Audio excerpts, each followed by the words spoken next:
So this just broke literally 11 minutes ago, which is insane because of how late it is at night for one. And from everything we were talking about yesterday, about how the shooter in Colorado, let's not jump to conclusions. Let's not assume everything just because the shoe fits or it makes sense in our narrative mind. Let's not immediately go there. And so this story just broke, which is just incredible. Colorado club shooting suspect turns out is non-binary according to the attorneys. This is going to be on every podcast early in the morning. So this is why you come to my show, because you're getting it before everyone else does. The public defenders for the suspect of the mass shooting at a Colorado Springs LGBTQ nightclub said that Tuesday night court filing obtained by the New York Times that the client is non-binary and uses they, them pronouns. So he's not a cisgender, white, Christian male. Oh, okay. Well, maybe we'll just make this slowly go away because this doesn't fit our narrative. This is what you'll see tomorrow is, I know that the story's being passed around, but still we need to have a conversation about this. Oh, okay. So, okay. This is the stuff that dumbfounds me. This is what happens when you jump to conclusions, when you assume you have all the facts, when it just makes sense. And I'm just going to put this out here and create a whole narrative. I guess it's coincidence that the club was hosting all ages drag brunch. Yeah, just a coincidence. The big picture, the suspect, Anderson, I'm not going to say his name, is facing multiple murder hate crime charges over the shooting of Club Q over the weekend that killed 5 people. This is breaking news. And I've seen this all over Twitter. People are like, so what? Well, it destroys every narrative that we've been listening to for the past, 48 hours, 72 hours. And so it makes you question, why did it happen? Did he know people in the nightclub? Was he a part of the community? Because it certainly seems like it. Was he going there to hurt somebody specifically? Or did he target the place because he's a white cisgender male? This is why when you see tragic events, instead of focusing your entire attention on the perpetrator, we should be focusing our entire attention upon the victims, upon the heroes, upon the people that helped out during the time. Like this man right here, the Army veteran that stopped the entire thing from getting worse. The fact that you were there with your family, Richard, you were trying to enjoy the show. You talked about how... Does everything have to be premeditated?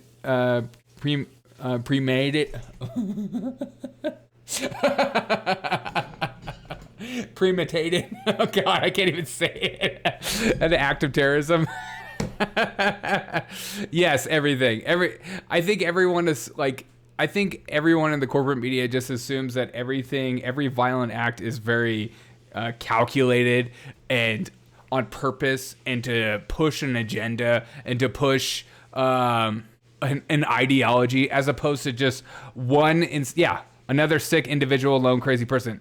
That's what I was trying to say over and over again yesterday. This guy is clearly somebody who's probably psychotic. Was he on drugs? Was he mixing drugs with prescription drugs? What was his family life like? According to this, he was bomb threats, trying to hurt his own family. This person doesn't seem like somebody who is, a stable, emotionally regulated human being. But of course, we jump to this is an evil white supremacist. But again, this is what we should be focusing on. A guy like this. You spent 15 years in the Army, and now you relish your role as a civilian and a father. And you were trying to enjoy a night out, and this happened. Yeah, the kid, Wyatt, was performing. He was my daughter's best friend since elementary school. When these kids are little, you don't know what they're going to turn into and how they're going to be. And at the end of the day, the media literally said, we don't need evidence to prove that this was a hate crime, right? Yeah, of course you don't. Well, because it's a religion. Once it becomes a religion, we're just basing everything we believe and think based on faith, and therefore we can make it to be whatever we want it to be. That's why. And especially, it's more important to, what is it, Rob Emanuel? Don't let a bad thing or whatever go to waste. Don't let a horrible act go to, I forget, I'm blanking on that. They'll use your pain, your trauma, in order for their message, their narrative, their political beliefs to be pushed upon you. because they don't ultimately care about you in the long run. It's more important to stay in power. It's more important to control the narrative, control the minds of how you think. The thing is, you literally need evidence to prove something is a hate crime. Exactly. You have to have motive. You have to have a journal, I don't know, a blog post, I don't know, a YouTube video, something. It's a drag performer. That's his decision. I'm okay with that. I'm okay with going to see him in his venue. My daughter and our whole family was happy to do that. It was his birthday. This guy is the guy that wrestled the guy to the ground to stop him from getting worse. We should be talking about people like this. We should be talking about victims. But instead, we're talking about this guy. And now that this just recently came out, watch it just... Now, instead of the media being worried about telling you the truth, about getting the real information out there, they're going to be more worried about correcting the narrative, correcting what they've already said in the past, because it's more about power and it's more about pushing propaganda than it is about punching up and giving you the real facts of the day.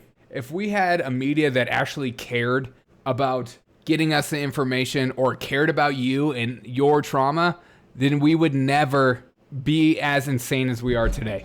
And that's just the real thing. A manifesto typically works as well. Yeah, a manifesto, sure.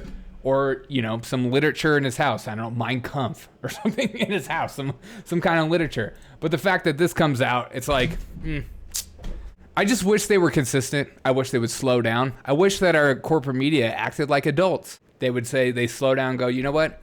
This is a tragic event. We're going to focus our attention on the victims and the crimes that happened. We're going to focus on the families that were a part. And we're going to focus on the guy that wrestled the guy to the ground.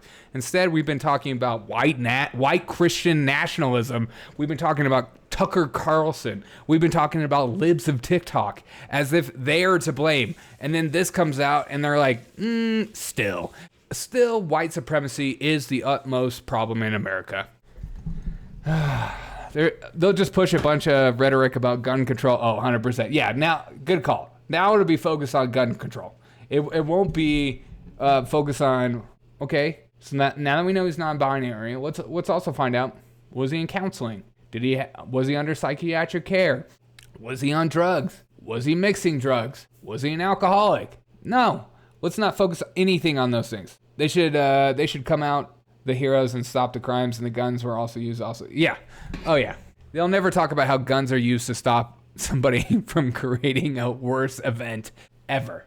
They'll never say that because it goes against the narrative. Again, it's all about control. It's like, I know that we know that because you're here and you're not insane and you're not one of these far leftists or one of these sycophants or part of whatever religion that is that believes everything the experts say. But there are so many people out there that probably won't even know this, which is just insane.